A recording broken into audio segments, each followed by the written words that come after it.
So John is a member of the Socialist Worker Network in Ireland and a member of People Before Profit.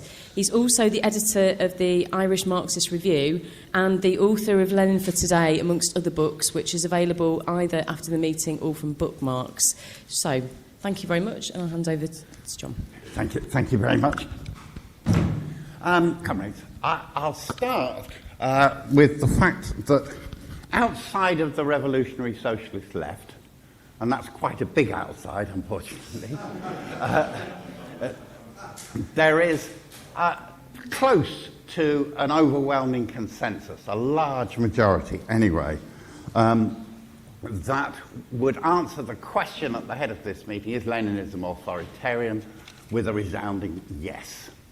And so I think it's a good idea to begin with what we're up against.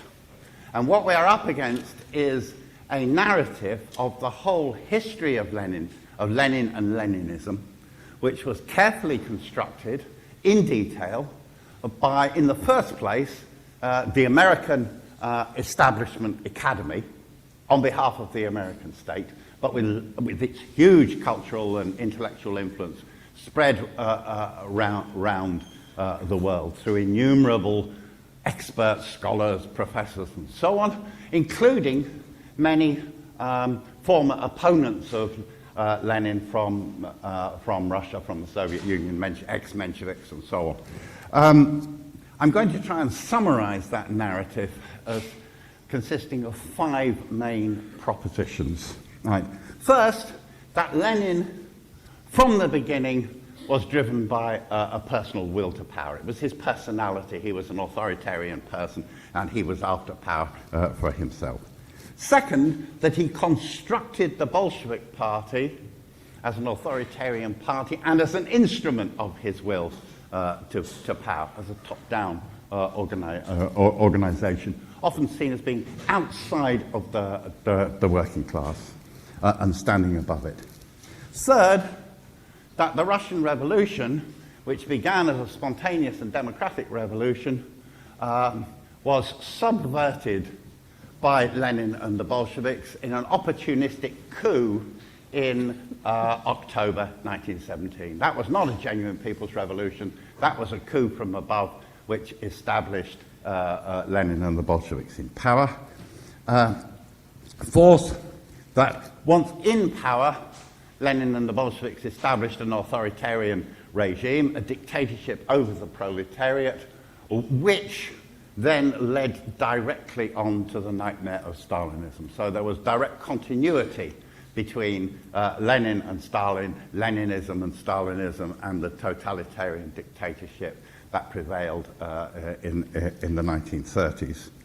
And lastly, fifthly, that Leninists today are people who are trying to repeat this trajectory, and Leninist parties are inherently authoritarian for 2 reasons. One, because they have the anti-democratic method of organization known as democratic centralism, and secondly, because they consider themselves vanguard parties which stand above and have some kind of right to dictate to and lead the rest of the movement and the working class. That's a summary of their case.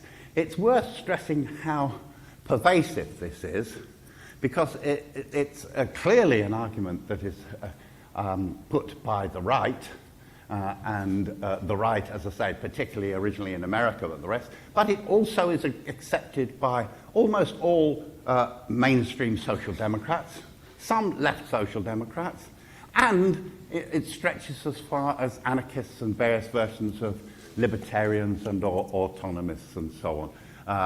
And just to illustrate that point, I want to show a clip of a very well-known person, considered an authority on this, putting this argument. I hope this works. I do it right.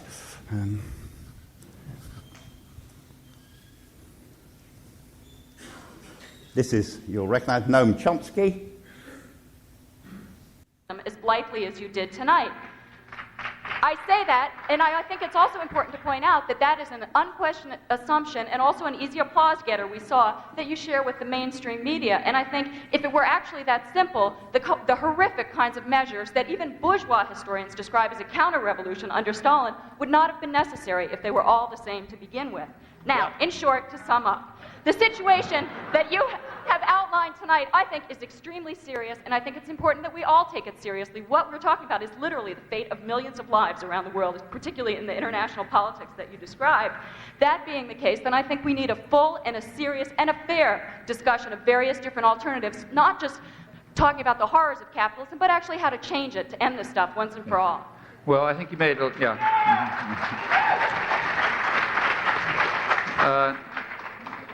I think, well, there's several questions there. One is about the discussion of the United States, and I think what I said is approximately what you said, except I didn't use some of that rhetoric. Which I don't think is particularly helpful, to tell you the truth, either analytically or to understand or whatever, but it's the same picture. John Jay had it straight. The people who own the country ought to govern it, and the people who own the country have basically now are a network of corporations and conglomerates and banks and so on. They ought to govern it, and the way they do it is by the methods we've described. Now, as far as the Soviet Union is concerned, I didn't happen to talk about it tonight, but I've written about this topic. I haven't just made the charge. I've written about it and explained why I think it's true. And it doesn't bother me if I happen to agree with the mainstream media on this. Trotsky, to pick somebody who you remember, once he was charged in the 1930s with agreeing with the fascists in his condemnation of the Soviet Union. And he pointed out that his critique was to be true. He wasn't going to abandon it if somebody else happened to say it for different reasons. So the question is about the Soviet Union, and particularly about Lenin. So what was Leninism? Well, here we have to look at the facts. Now, you look at the facts, I think here's what you find. Lenin was a right-wing deviation of the socialist movement, and he was so regarded. He was regarded as that by the Marxists, by the mainstream Marxists. We've forgotten who the mainstream Marxists were because they lost, and you only remember the guys who won. But if you go back to that period, the mainstream Marxists were people like, for example, Anton Pannekoek, who was head of education for the Marxist movement, and he's one of the people who Lenin later denounced as an infantile leftist.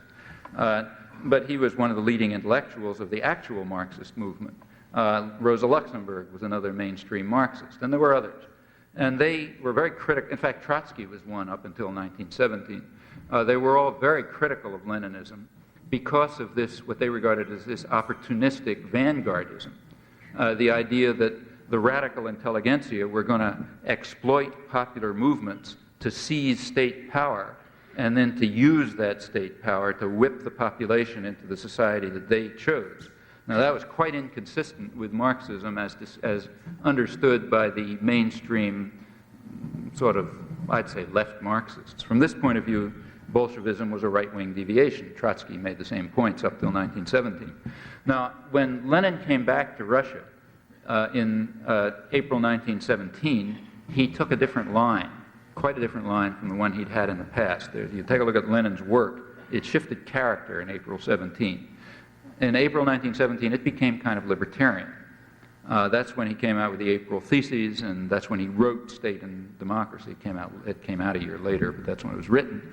And these were State and Revolution. These were basically libertarian works. They were very much more in the mainstream of sort of left libertarian socialism, from sort of this range that goes from anarchism over to left Marxism of the Pannekoek-Luxemburg variety. And he talked about Soviets and the need for a workers' organization and so on. In fact, came really closer to what the essence of socialism was always understood to be. After all, the core of socialism was understood to be workers' control over production. That was the core. That's where you begin with. Then you go on to other things. But the beginning is control by the workers over production. That's where it begins. Then Lenin took power in October 1917 in what's called a revolution, but in my view ought to be called a coup. And things followed that coup, or revolution, if you want to call it that. One of the things that followed it was the immediate moves to destroy the Soviets and the factory councils. Those were some of the first moves of Lenin and Trotsky after they took, Trotsky joined at that point, after they took state power. In fact, if you look at what Lenin wrote after that period, or did, you'll find it's a reversion to the earlier position. This sort of left deviation is that, a deviation. You could ask why. In my view, it was just opportunistic. He knew that in order to gain power, he was going to have to go along with the popular currents that were developing, which were in fact spontaneous and libertarian and socialist, as most popular movements have been, in fact, since the 17th century.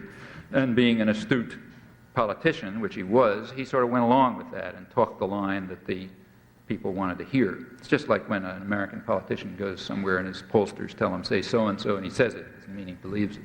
And I think Lenin was doing the same thing without polls.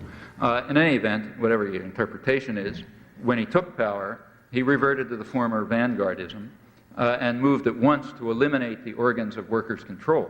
Now that meant he was moving to destroy socialism, if socialism has as its core workers' control over production. The Soviets and the factory councils were instruments of workers' control. And same, you could say they're defective instruments, and they worked out better and so on, yeah, no doubt. But they were the instruments that had been developed in the course of popular struggle to implement basically workers' control, and those were the first things to go. By early 1918, it's still really before the Civil War set in, Lenin's view was pretty clearly expressed. It was the view that both he and Trotsky took the position that what you need is what Trotsky called a labor army, which... I'm going to stop it there because actually I started the clip slightly before I meant to on the thing, and I realised that I didn't want it to go on too long. I haven't had time to do the meeting, but you get the message. And what's interesting there is there's parts of that that are just silly, and it's my experience that if you get up and spout the main line, you can present yourself as an expert on things you know nothing about, like the idea that Anton Pannekoek was the mainstream Marxist. If people know the history, this is just factually untrue. The mainstream Marxist before 1914 and so on was Karl Kautsky and the centre of German social democracy. Pannekoek was an entirely marginal figure. He wasn't in charge of Marxist education for the Marxists. He was a lecturer at one school. It's like saying you spoke at Marxism, so you were in charge of education for the Marxists.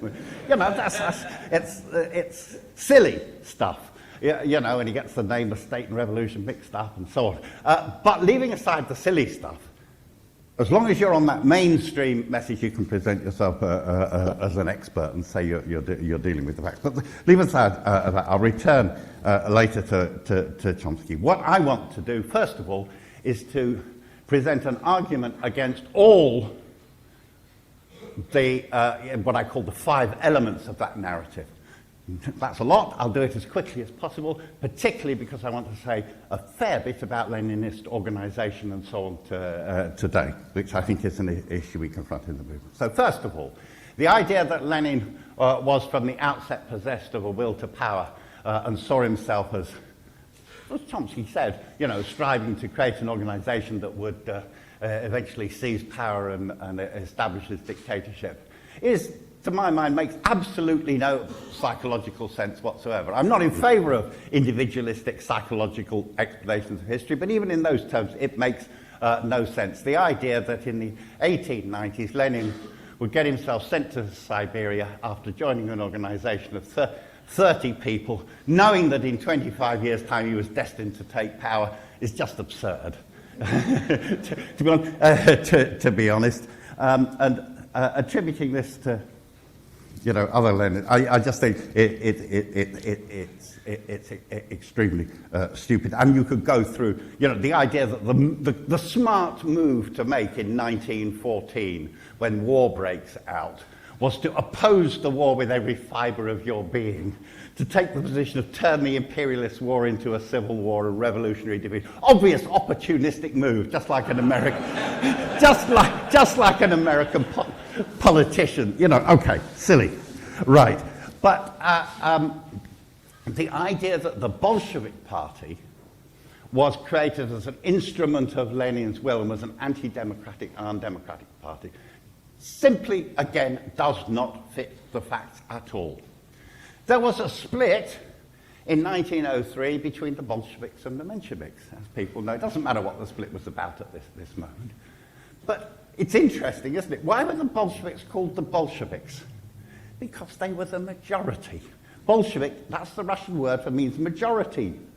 Majority people. That's what it means. The Mensheviks were the minority. It means that. That's what it means. They were the majority and the minority. The problem in 1903 was not that Lenin was being undemocratic. He won the vote. The problem was that the Mensheviks wouldn't accept it. You know, I mean, it's interesting because the whole history is, oh no, this was an anti-democratic move by Lenin. No, it was actually the reverse. The Bolshevik Party, throughout its existence, right, before and after it took power, had vigorous debates, all controversies, different tendencies, whose names now mean very little to people like Otzovists, the up and outers and boycotters who didn't want to participate in the elections to the Tsarist Duma, and all sorts of liquidationists and so on. But they were all these different tendencies, and they fought out and argued. Lenin didn't always win. He voted against boycotting the Duma, for example, after in 1906 and 1907, voted with the Mensheviks on this, against the majority of his own party, and lost their position on that. And so the idea that this was some kind of Leninist dictatorship is absolute nonsense. When Lenin returned to Russia in 1917, his position of the need to move to all power to the Soviets and struggle for workers' power was a minority position within the leadership. He was regarded as having gone mad, and so on, and being completely out of order. He won the vote at the April conference, not because the Bolshevik Party was undemocratic, but precisely because it was democratic, precisely because what he was saying corresponded to what the mass of workers who are flooding into the party from the Vyborg district, from the factories and so on, what they wanted. That was why he won it. So it's not true that the Bolshevik Party was in any way undemocratic. There's a theoretical argument to back this up, which is based on two sentences in What Is to Be Done, when Lenin said that socialism has to be introduced into the working class from the outside. He took that line of argument from Karl Kautsky. It was, I think, a clumsy formulation, right? But it was not proof of Lenin's elitism or his hostility to the workers or his desire to dictate to the workers. It was an argument in favour of making political propaganda in the working class movement, not being purely economistic, because he thought workers could and would develop political consciousness. So the argument is turned around. The opposite, it doesn't true. Anybody who wants to go into that in great detail, there's an enormous book about it by Lars Lee on why Lenin actually was the most enthusiastic about workers' political consciousness. Of course, that many of the academics who seize on that line do so for a very simple reason. It's actually they don't think workers can develop political consciousness. So they actually seize on that argument and think, you see, this is the key to what Lenin said. Besides which, Lenin revised his position on that through the experience of the 1905 revolution. Never repeated that formulation and said, I was bending the stick. And so on. That's one of the origins of the famous bending the stick thing that people quote, was precisely that statement. So I don't accept that either. The argument that the Russian Revolution was a coup, which you've heard Chomsky put, and so on, again, is completely false. I think the simplest way to understand this is to say, if it was simply a coup, why was it successful? If a few thousand socialists marched down to Buckingham Palace and the House of Commons and tried to occupy it, what would happen? I mean, I tell you, if anything other than what would happen would be the case, I think the SWP might have tried it by now.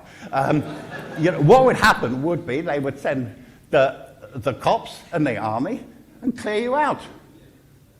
Simple, by clubs and batons and truncheons or guns or whatever. That's what would happen. Everybody knows it. That's why nobody tries to do it. simple. Why didn't that happen when the few thousand stormed the Winter Palace? I'll tell you why it didn't. Because the entire army, the police force was long gone because they'd been smashed by and virtually the entire army had come over to the side of the revolution. And as Martov said, Lenin's opponent, the entire working class, the entire industrial proletariat is supporting Lenin and looking for their emancipation. It takes the appearance of a coup because 9/10 of the revolution had been achieved before then. And it is absolutely significant here that Lenin doesn't even start arguing for insurrection until the Bolsheviks had won a majority in the Soviets.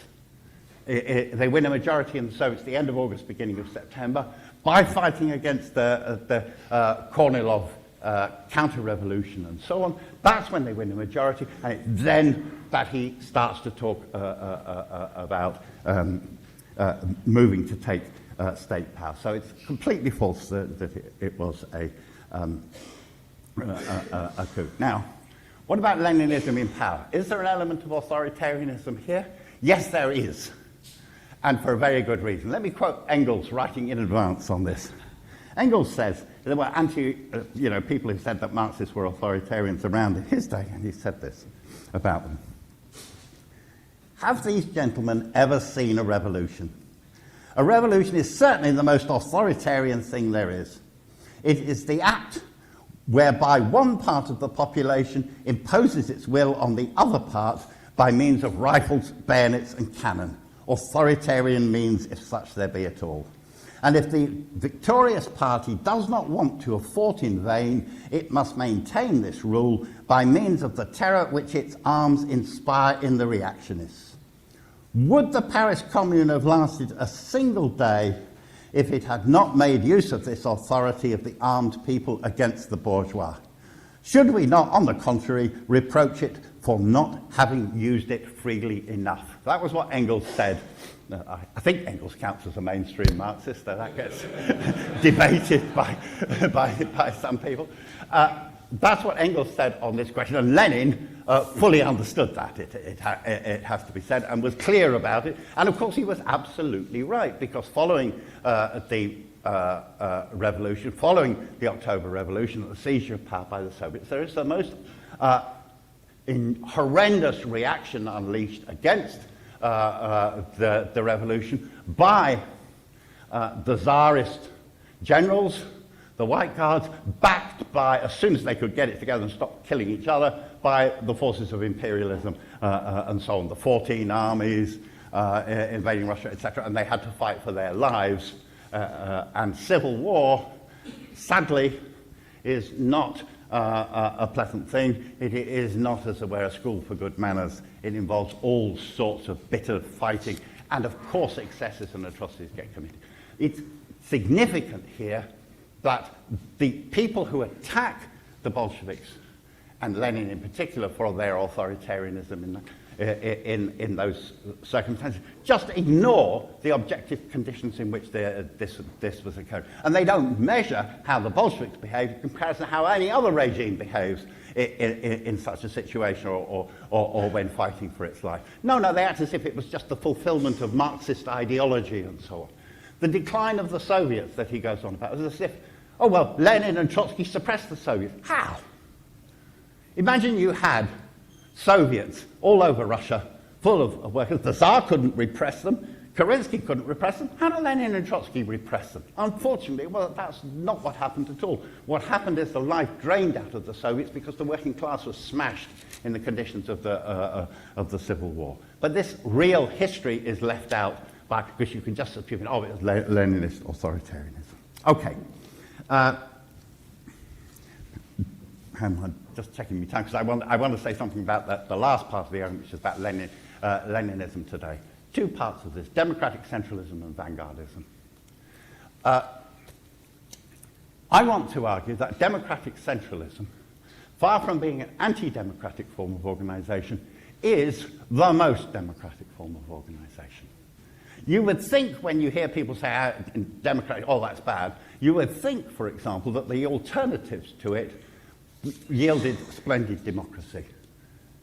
what are the alternatives to democratic centralism? It's the idea of debate followed by unity in implementing policies. What are the alternatives to that? One alternative is the social democratic model. The Labour Party in Britain, the Irish Labour Party for that matter, or social democratic parties generally. Their policy is, the way they operate is, you have party conferences, you make speeches, you pass resolutions, and everybody goes off and does what they want to do, especially the leadership. That's their policy. And the Labour Party has survived on the idea that its parliamentary party could ignore party conferences. For the best part of 100 years it's been doing that. For years and years they used to pass motions in favour of nuclear disarmament. Getting to power, not only did they not disarm, they built more and joined NATO and supported the American war effort. And if anybody said about the party conference, the party conference, what does that matter? We're elected by the people. You know, so they weren't responsible to the party conference. And that applied to leader after leader all the way through to Tony Blair and beyond. And that is not just a deviation of the British Labour Party. That is what generally is the rule in how social democratic parties operate. I won't bore you with the stories from the Irish Labour Party, but exactly the same sort of thing, because their version of democracy actually doesn't control the leaders. The point about democratic centralism is always talked about as a way of the leadership controlling the members. Actually, if you think about that, if the leadership, of course, can lead and persuade the members, and the notion of loyalty to party discipline and so on, producing a united action, has a part to play. But if the membership really don't like it, they can defy the leadership in the simplest possible way. They leave. And what can you do about it? Nothing. So you cannot use democratic centralism in any way if you want to build a serious organisation that ignores the view of the membership. But what it does do is give you a mechanism for controlling your leaders. It means, actually, that party decisions have to be implemented by Alex Callinicos. In Ireland, it means that party decisions have to be implemented by Richard Boyd Barrett, Breed Smith, and Gino Kenny, who are our TDs. And we call it a political committee, not a central committee of the SWN, has 2 out of those 3 on it. They are all subject to party discipline in what they do and say in the Parliament and what they do and say around the country. It's a means of democratic, not undemocratic control. What about the notion of horizontalism, the notion of the anarchist autonomous version of this? You have no leaders, you make all decisions by consensus and so on. Actually, this is extremely undemocratic. The notion that you make all decisions by consensus, if you have a serious question to decide, i.e. one in which you don't all agree, and it matters, consensus is a disaster. Imagine you just took every strike vote on the basis of we're going to achieve consensus first. Wouldn't the employers love that? If I was a boss, I would love the idea that the workers could never go on strike until they had 100% agreement. I need one boss's agent among the workforce, and there'd be never a strike ever again, because he would just say, I don't agree, and then, whatever they do, and so on, and it would never happen. No serious class struggle would ever occur on the basis if you took consensus literally. And look at what actually happens. Look at the history of anarchist organisations. Every anarchist organisation that's ever existed had leaders. They just weren't always open and elected. You can begin with Bakounin.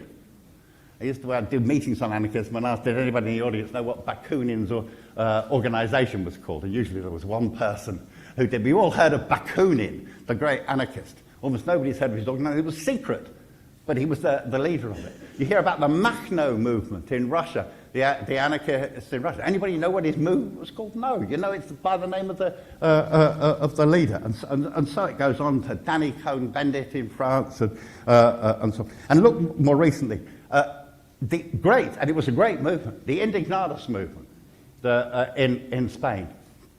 It was a brilliant popular movement involving millions of people and so on.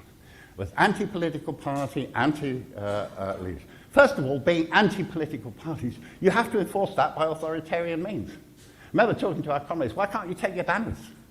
Why can't you go and give out your leaflets? Oh, we'd be thrown out.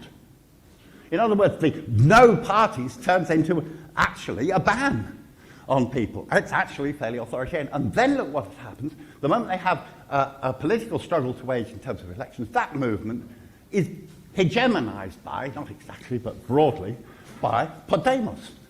Podemos, radical left movement, but which is explicitly a movement from the top down, created by, not by Leninists, but by left academics.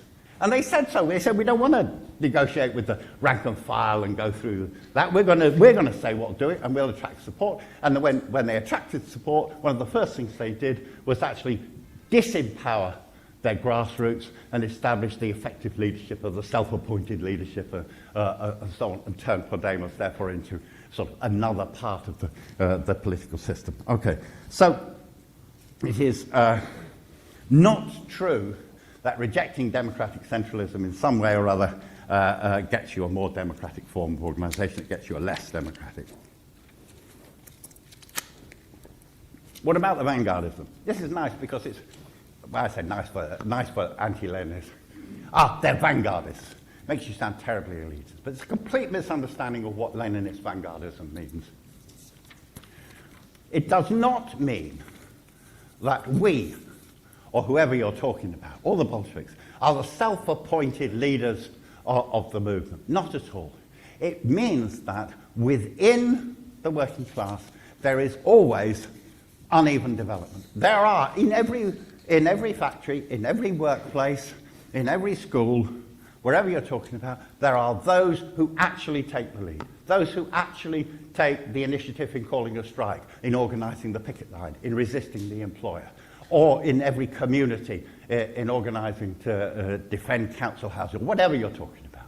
There are the people who take that initiative in the working class, whether we like it or not. Being a vanguard party means that you try to bring those people together on the basis of a political organisation.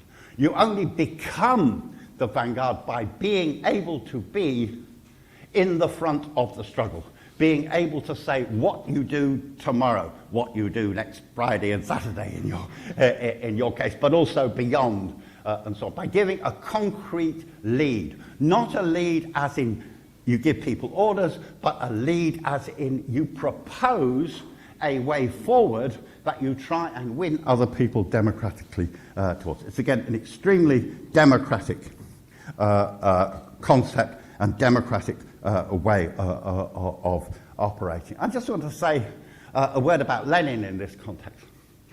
All the great revolutionary Marxist leaders, from Marx and Engels themselves, through Trotsky, Rosa Luxemburg, Gramsci, particularly. Actually, and I would include Tony Cliff in this, all of them, when they had the opportunity is not always there, depends on circumstances, but when they had the opportunity, established close, organic links with precisely those vanguard workers of their times.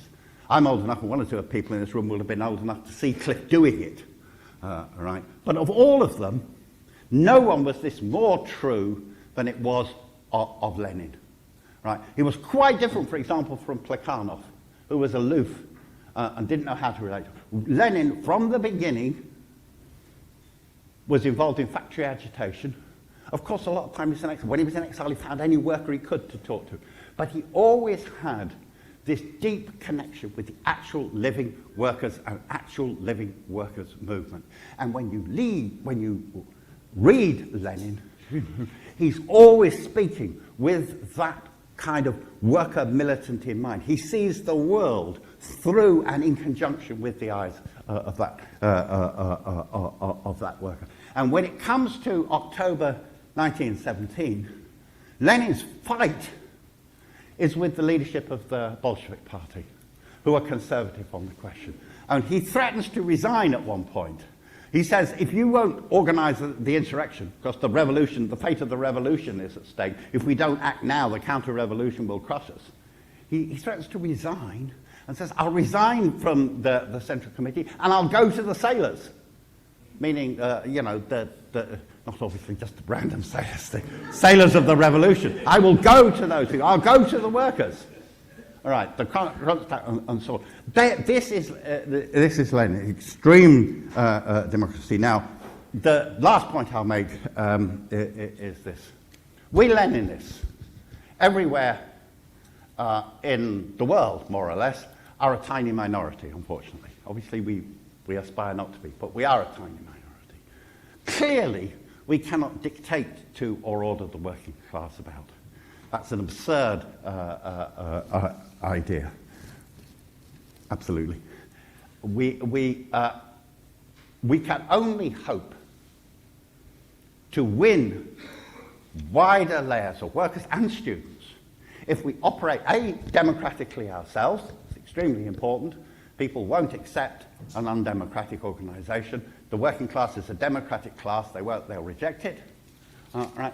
And if we operate democratically in the movement. Democratically in the movement does not mean passively. It doesn't mean not giving a lead, but it means acting with people in struggle, in united fronts, in workplace organisation, in unions, in the fight against racism, in all the struggles that we face. We have to respect the democracy of the movement, and only if we do that will we be able to win people on a wider scale. So all of this argument that I'm presenting, it's important for the history, very important for the history, because the history was designed to close off, to rule out with a single, they're all authoritarians, and so on, to close off the one example we have of socialist revolution.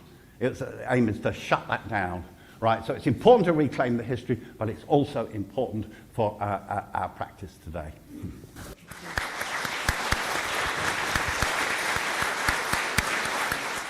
Thank you. I just want to follow up, first of all, on the point John made at the very beginning, which is that it's very much Western political orthodoxy that Leninism is authoritarian. But there's another very important component to that argument, which really bedeviled the working class movement for many, many decades, and that's the fact that it was dominated by Stalinism. Stalinism also very much put across the notion that October was a coup, that Lenin was a great, unparalleled, unique genius. In fact, if you see any of the kind of Stalinist posters of the revolution, you see that Lenin has this massive elongated forehead representing this huge brain that nobody else could possibly have, and so on. So it's very important to take that into account, because really, when, as Tony Cliff often pointed out, when Stalin died, 95% at least of anybody who considered themselves a socialist around the world mourned that happening. So therefore, the effect of that is very, very important to stress in terms of the hegemony of that notion inside the working class movement. If I've got time, I want to mention one brief thing about democratic centralism. To my mind and my experience, democratic centralism is the expression of the working class at its highest in struggle. I was very lucky to be involved in a massive strike 20 years ago. I'm not going to talk about the UCU strike, which is magnificent in many respects, but this is a better example. 20 years ago, Glasgow Social Work strike, 2,500 people out on strike for 8 days, completely unofficial, declared illegal after a few days. That required that we had massive, urgent, incredibly important and incredibly energising mass meetings of hundreds, if not thousands of people that had to decide each day, what are we going to do and how are we going to fight? Now, after these big, huge, massive arguments, we then had a vote. And whatever you had decided before that vote, you were going to abide by that vote. That is democratic centralism. You have a row. Once you've had the row, you have a vote. And whatever you thought before the vote, absolutely, that has determined your course of action and the march from that point on. And that was the reason, part of the reason, that we won that strike, because it was controlled, determined, and decided by the rank and file throughout in mass meetings always along the point. And actually, to me, therefore, democratic centralism is very much an expression of a working class that's actually moving and forward and starting to feel its own confidence and power.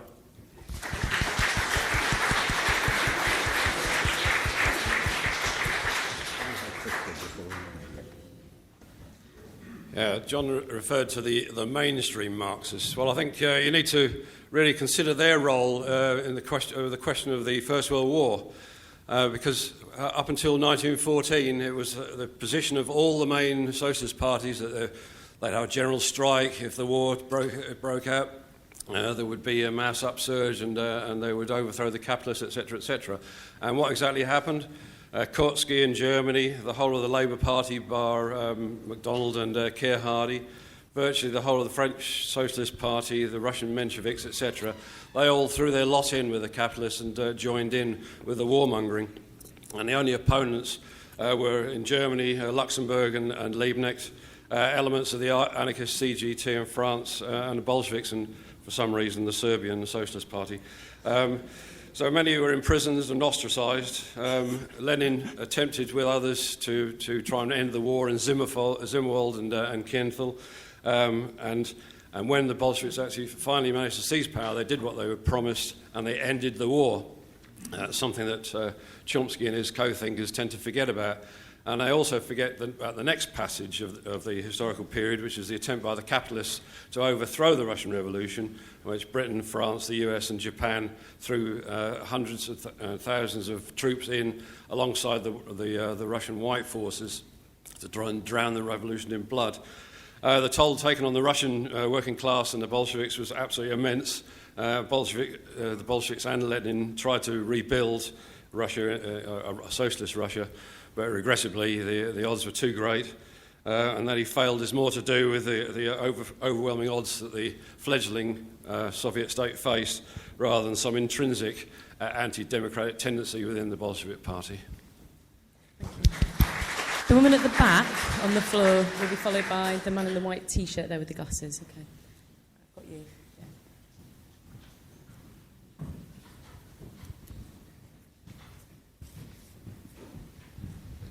Hi, I'm Nadia. I'm from the Socialist Workers Party. I mean, I'm now graduating from my course, actually, doing history, and my dissertation module's been on Russia. So I've been doing it for about 2 years. And one of the things that constantly, I think John's absolutely right when he says, the sort of underlying assumptions that actually lie within the historical analysis of the Russian Revolution. You were talking about class consciousness, and the reality is they don't believe in that. I remember in a seminar, my tutor was insisting that October was a coup and so on, even though I kept talking about, okay, but the workers did this and they did that, like it's not just armies and guns and so on. And essentially what his beliefs came down to is he said, even though the workers were organised, when they're organised to that degree, it's a coup. So workers can't be organised as workers. It has to be a coup, And there's so many. I suppose it's what Gramsci talks about cultural hegemony and so on as well. There's, when people look at the Russian Revolution like this, it's often with those status quo ideas they already have about the world around them. But the other thing I wanted to talk about, what's been brilliant about studying Russia for so long is you actually can answer this question of whether it was authoritarian beyond looking at the October itself. You can look at it in so many different ways.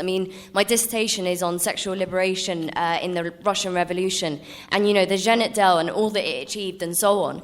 How much Anessa Armand and Alexandra Kollontai had to argue with their comrades. Not that their comrades were actually sexist, but rather perhaps because of, the society they lived in, they said, let's have the revolution first and then then we can deal with the family issues and so on. And they had to argue tooth and nail with the backing of Lenin and the Central Committee and so on. But the most important thing I want to talk about that really deals with whether Leninism and really Bolshevism is authoritarian is on the question of oppression, really, because that was something that really had to be resolved before I joined the Socialist Workers Party or even identified as a Marxist, because, I would like to think that the first socialist I met was what Lenin would call an infant school materialist. So somebody who has a very basic understanding of religion and can be quite antagonistic about it. But actually, when I started learning about what actually went on, and I was incredibly hostile to Bolshevism and socialism, actually, this is Trotsky's words, tribune of the oppressed, but nonetheless, they're two great comrades.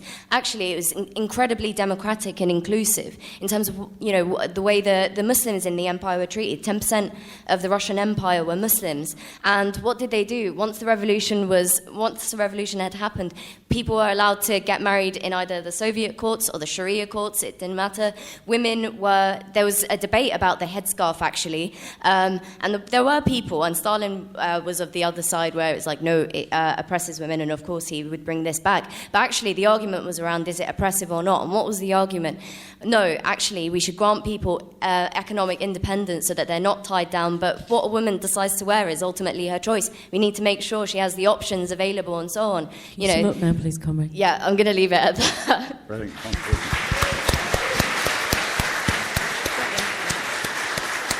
This guy will be followed by the man there in the shirt. I think, comrades, the starting point in the discussion around Leninism has to be understanding the material reasons why the ruling class are absolutely terrified, and actually most elements like John talked about of social democracy are terrified of the Leninist organisation. It's because actually in Russia 1917 is the first time and the only time in history where we had a successful socialist revolution. They are terrified of that argument around and the success of the revolution. But you see, the key argument that I wanted to talk about is this argument about how it was some sort of monolithic, undemocratic party. Actually, the history of the Bolshevik Party is one of absolute high debate and big discussion. They were divided over the question of bref Tost. What was to happen over that question? How to relate to the provisional government that was the government that was thrown up after the February Revolution. And you see, that John is absolutely right. The facts are there for everyone to see that this was a debate that constantly had throughout the movement. But you see, the nail in the coffin in this argument for me is, why did the Bolsheviks, if they were opportunists and undemocratic, wait to get a majority in the Soviets before they acted? Actually, if they were opportunists, they would have absolutely led, with the July days and actually run for and tried to opportunistically take power then, but they didn't. And actually the fact is, they were a party that were absolutely ingrained in the class and discussing, and that's why they were able to get a majority in the Soviets in that way. But you see, also, I think the question yesterday came up, I think, with a discussion I was having with a Labour Party member around democratic centralism. And actually, I think there is a misconception around what democratic centralism is. We need democracy because we don't know what to do. We need to discuss. Marxism is a clear example of the need for constant discussion, debate, and the need for political clarity in a world that is actually very difficult to understand if you're by yourself. But you see, the democracy by itself is not enough. The reason why we need centralism is because society, the disgusting society that throws homophobia, transphobia, racism, sexism, etc., is highly centralised. We need to be organised to overthrow this society. So I would urge people, if you're thinking about joining the SWP, don't let the democratic centralism put you off. It is the most democratic sort of organisation, I would argue, because actually part of the question around this is actually what is democratic centralism for me? You're putting your argument forward to a mass of people and you have to win them to it. And actually, if you don't win them to it, maybe you haven't argued it well enough, or maybe you're wrong. And actually this is part of the process that we're playing out in the party. So I would urge people, if you're thinking about joining the SWP, do it, because the system is too dangerous and we can't wait anymore, comrades. It's the scary times that we're facing, and we need to face up to those challenges. This man will be followed by the woman with blonde hair in the middle there. I've got about 13 people who are hoping to speak, so if it's okay, I'm going to ask people to limit their contributions to 2 minutes, okay? To try and fit as many people as possible in. Okay, so I'll give you a tap after one. I've got both of you. Yeah, John Parrington from Oxford. Yeah, it's interesting that John started talking about Chomsky, because obviously Chomsky is well known for his political views, but also for his ideas about language. And I think it's interesting, and also John mentioned this, whether we can actually look at individual consciousness in the context of revolution. And I think it's interesting, really, that you can see a sort of rigidity, although important ideas in Chomsky about language, in the way he looks at language, this language instinct that you have, it's a very biological thing. In contrast, the Marxist view of consciousness, which I'll be talking about in the next session, which was developed by people like Vygotsky and Voloshinov, is a far more kind of fluid, dialectical, complex look at the thing. And it's interesting that very complex, very sophisticated view, I would put, of consciousness came out of the Russian Revolution.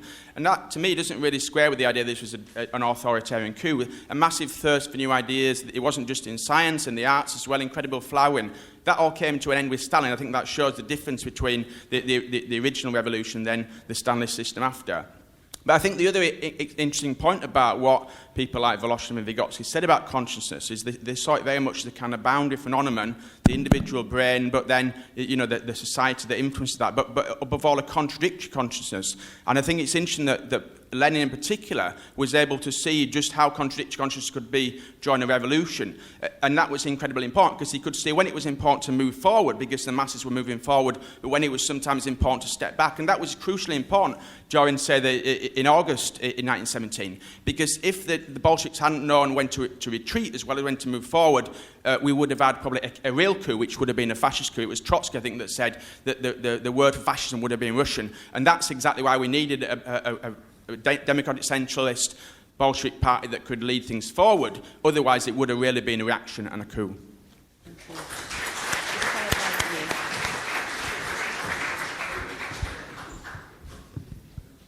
I think John mentioned that it's really about in united fronts today. And as he was speaking, it really goes to the heart of how all of us operate in all struggles all the time, whether it's a small meeting in a workplace. If you are involved in a revolutionary party, you come with having had a discussion and you know what kind of arguments you're going to test. And you have a certain commitment to keeping that, because in struggles you're pulled in all sorts of different directions. But then you can go back to the party and say, did that work?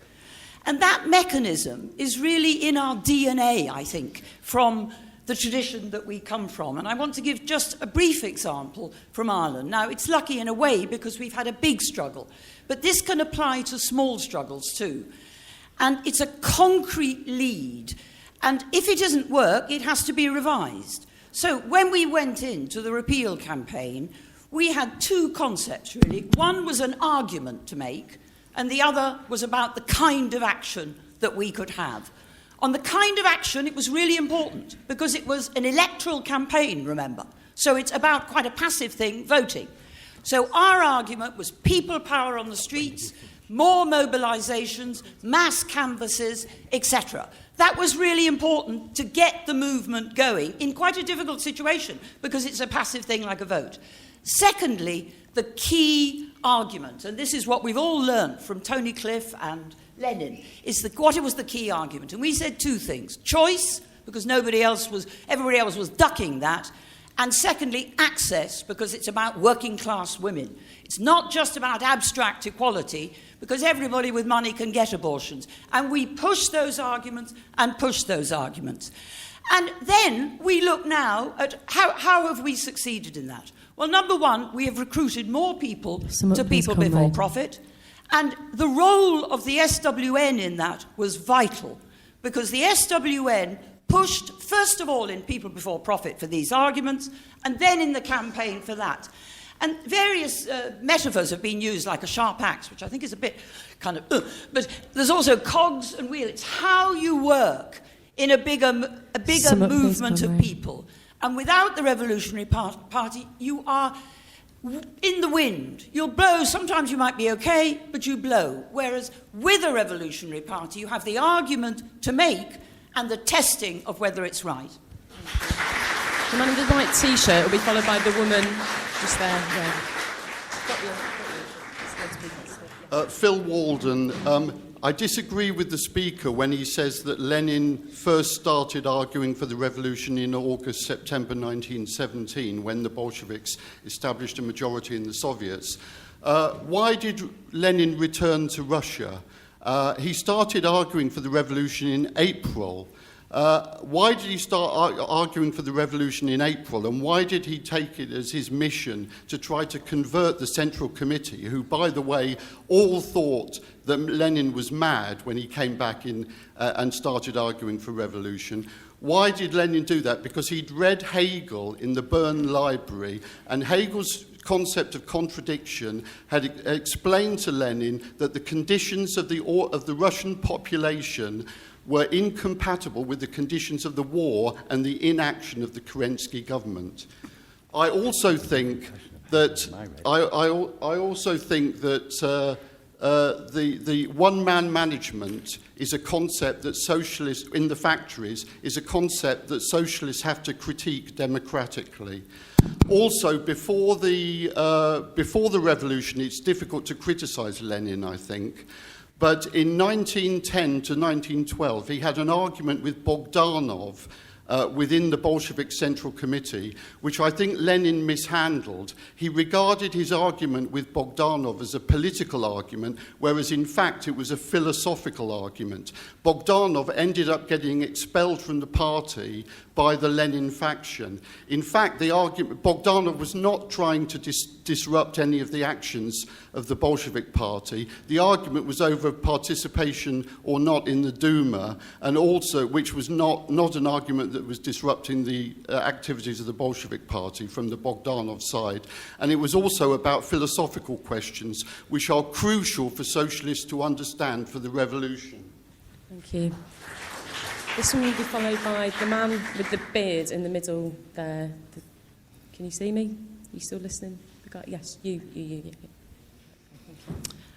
There's a phrase that Lenin used, which I have always loved, and that is, I think he was referring to the revolutionary paper, that it needed to smell of the workers' vodka. What does that mean?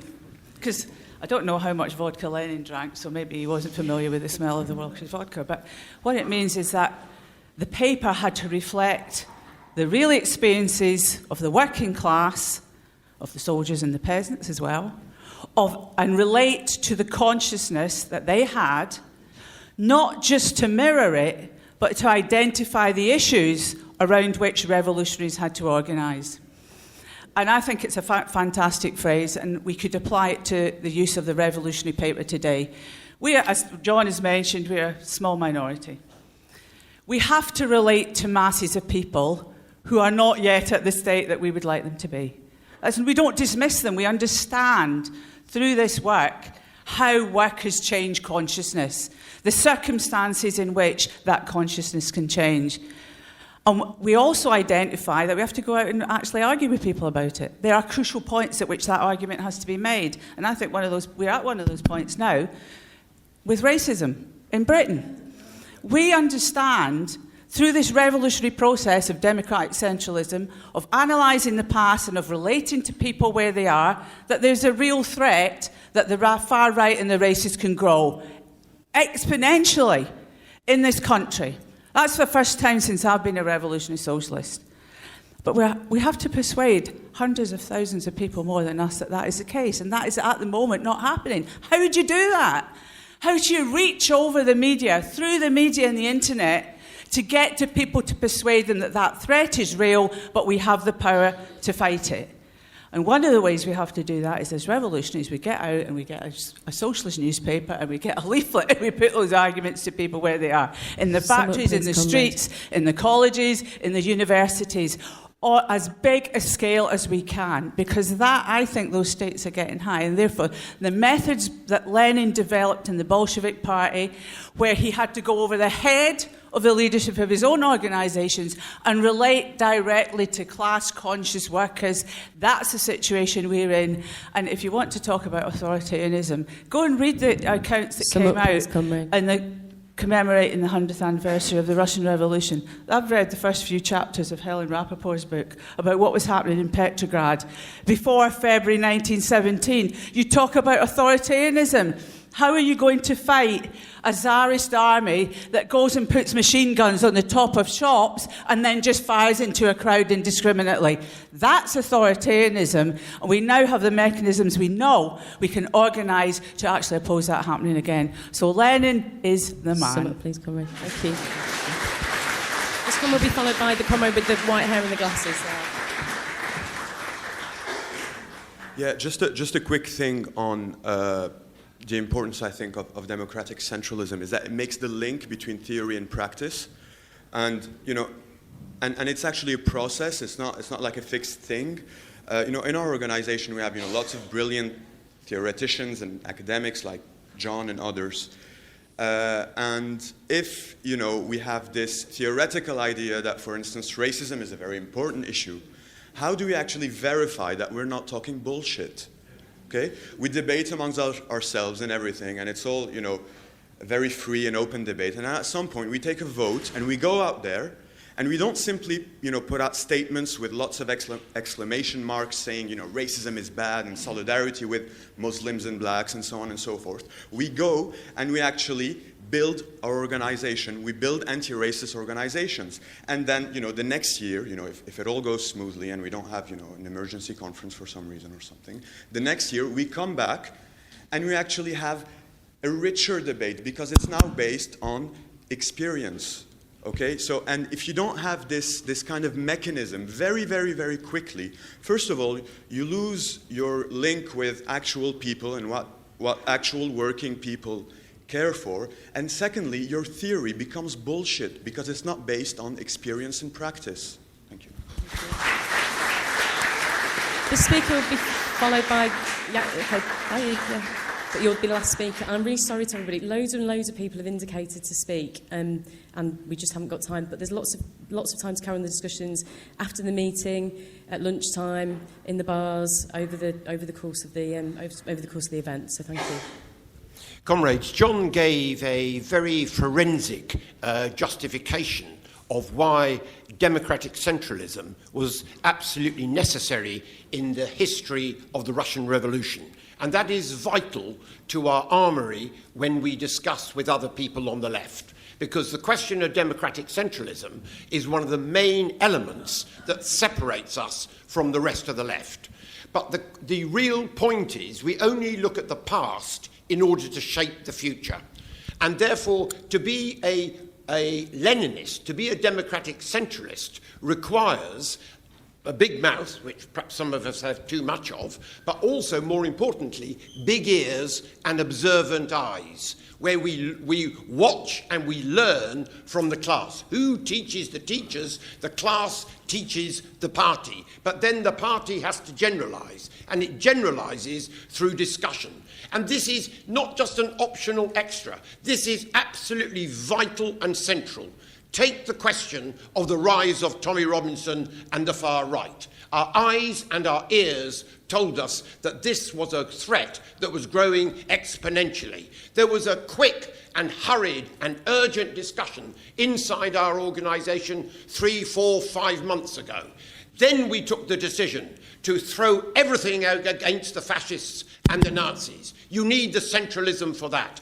And what I would say to comrades who are not in the party, come and join us to make us have bigger ears, more observant eyes, but crucially to enable us to have the strength and the organisation to face what are massive challenges coming up over the next few months and the next few years. This comrade will be the last speaker.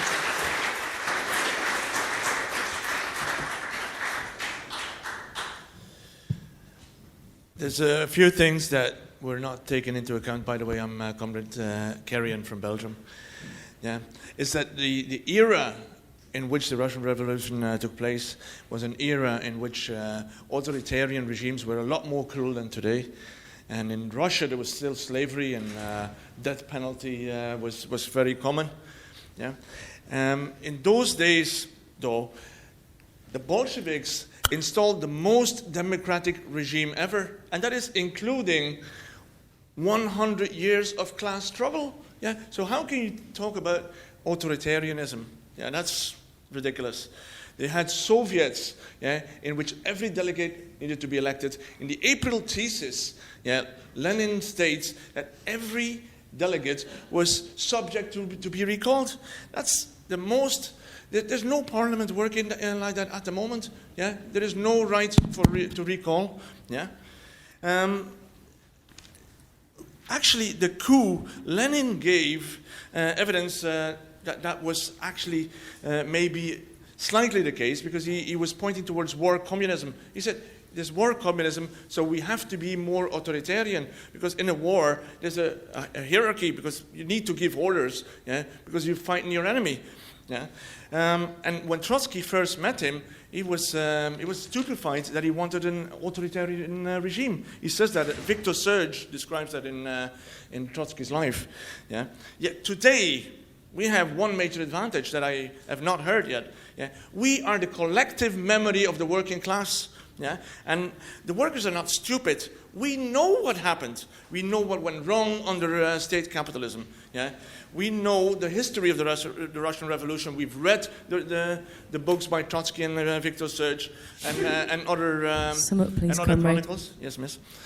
We know, yes, comrade, we know the pitfalls. Yeah? We know those pitfalls. And all comrades should be very aware, yeah, that when we have a revolution, that we don't glorify personalities, yeah, that we put a role system on the top, that nobody can become authoritarian, and this is very, very essential for Cliffites, is that state capitalism is the only system that has ever existed. There was no communism, because capitalism has capital. We need to abolish that money as soon as possible. And then you can talk about socialism. Thank you. Okay, John. Thank you. First of all, I think that the first speaker, Roddy Slorak, who spoke about the role of Stalinism and the view that Stalinism projected of Lenin and the Russian Revolution is absolutely correct. Just to recall from my own experience, I remember when I was first joined the movement, meeting the local Communist Party organizer. They had a bookshop in Southampton at the time, and I just read Trotsky's History of the Russian Revolution, and he told me as an experienced, no, of course it was really a coup. You know, they argued that, literally, that they saw it as a top-down coup, and he argued that with me vehemently, and they projected that view globally to and so on. And the definition, from as they would, it would sometimes be said, oh, in public we talk about democracy, but we know the workers need to be told what to do, and so on. That was actually permeated Stalinism. So Roddy is absolutely right about that and the legacy of that. And the young woman comrade, was her name Nadja? I don't know. I don't know. But I thought it was a brilliant contribution that she made. And I was very struck by that. She was talking about sexual liberation that occurred in Russia as a result of the revolution. And I was struck by that. We are pleased, are we not? We are, in Ireland, are really pleased with ourselves for having got won our great victory in the repeal referendum. No. But we are pleased with ourselves, and it was a great victory. But excuse me, the Russian Revolution legalized abortion in 1920. 100 years ago. Everybody in the bourgeoisie actually has moved on the question of gay rights, haven't they? Now, we have in Ireland have a gay Taoiseach as a gay prime minister. We call all our officials and government by Irish names, but Varadkar and so on. And there is quite widely, not universally, but quite widely among the bourgeoisie, there is now a kind of acceptance of the notion of gay rights. Homosexuality was legalized in Russia in December 1917. Extraordinary when you think about it. That's in the middle of, at the very start of the revolution, when you're just establishing Soviet power, when you're fighting the counter-revolution, when the peasants had taken over the land, when you're trying to end the war and so on, they legalized homosexuality. So I thought the points she made were absolutely right. And on the question of the hijab, very important here. There is, following on from what she said, there's a wonderful article if anybody wants to read it. I would recommend on this by comrade Dave Crouch. It's called The Bolsheviks and Islam. And it was a pioneering work. You can Google it, it's in IS Journal. It was a pioneering work on what the truth was about how the Bolsheviks related to Islam. Because there was a widespread idea spread by Stalinism that, of course, Bolsheviks, communists, we're against religion, Islam is backward, we're against the Muslims, and so on, which had, this is not just an argument about where we are in Britain, this had a terrible impact in the Middle East. Right? It had the effect that for example, in Egypt and much of the Middle East, the communists, the old Stalinists, tried to persuade the left to ally with the military against the Muslim Brotherhood. And so that meant you sided with the counter-revolution. effectively. So that argument is very important argument. The comrade who disagreed, I think it was a misunderstanding, maybe because I was trying to speak quickly and cover a great amount that I expressed myself. Lenin was in favour of a strategic orientation to workers' power, from April. From when he saw how the February Revolution had developed and the role of the Soviets and so on. But he only argued for insurrection after they had a majority, actual organisation of the insurrection after they had a majority in the Soviets. As was related to the question, I think Roddy referred to it of the July days, if Lenin had been an opportunity would take power then, well, I don't know. Actually, the main reason they didn't take power in July days was because they thought they would lose, and they would have lost. Another argument for democratic centralism, by the way, and for a revolutionary party is sometimes you have to say, not just go with the flow. One of the differences between the Russian Revolution's success and the German Revolution's failure was that the fact that the Bolshevik Party had been built and had roots in the factories and respect in the working class and respect among the soldiers and sailors is they were able to say, it's not time yet in July because we will be isolated in Petrograd. What will happen to us will be what happened to the Paris Commune. We need to wait a little bit. And the fact is, when you look at Rosa Luxemburg, other great revolutionaries at the time, and Karl Liebknecht in Germany, they lost that argument and they paid for it with their lives. Because, and the revolution, there was a Spartacus uprising which was premature and it was crushed, and Luxemburg and Liebknecht were murdered. So a party with roots, not a tiny separated party with roots and experience is also necessary there. I didn't really agree that Lenin came to the conclusion because he read Hegel. Lenin's reading of Hegel was very important in the development of the Marxist method, but Hegel said remarkably little about the Russian Revolution on account of a slight matter of chronology. What I did agree about was the point made about central to Leninism is learning from the working class. Lenin himself was fantastic at this. I mean, you can go back to Marx and so on, and the Commune, and what Marx learned from the Commune. But the idea of Soviets didn't come from Lenin. Came from the Russian working class in 1905. And Lenin, what was great about Lenin was he recognized it, and he had to argue with all them. Some reaction of some Bolsheviks to the Soviets was, oh, what's this? It's a threat. We believe in the party. We don't want Soviets. They're getting in the way. They're a nuisance. Who are these things? Lenin learned from the working class, and I know we need Soviets and the party. Then again, you see Lenin in 1917, wonderful description about Lenin when he's in hiding and gets his the meals served to him in the workers' apartment and so on. And the worker says, at least they have to serve us decent bread. And how that affects, Lenin talks about how I learned from this, how the workers saw the situation and so on. Lenin was magnificent at that dialectical relationship. I think it was absolutely central to Lenin's and central to us today. And there's always new things to learn. We have to learn about the question of how fascism is developing, how racism is developing, and so on. It would be nice if you could just say, okay, we'll do what we did to the Anti-Nazi League. The Anti-Nazi League was magnificent.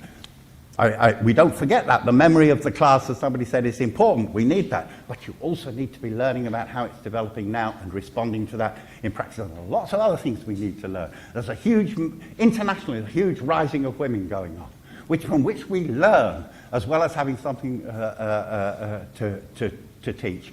And that, I think, applies as absolutely the heart line. But to learn from the class and have something to say to the class, you have to have the organisation that facilitates that, and as was said, democratic centralism is part of that, building a party is that. I'm being told to stop, so that seems to be a good point on which that. Leninism is so far the best example we have of how to build a revolutionary movement, a revolutionary party that will assist in and is necessary for the establishment of workers' power and beginning the process of overthrowing capitalism. We need to fight, we need to preserve it, and we need to fight for it.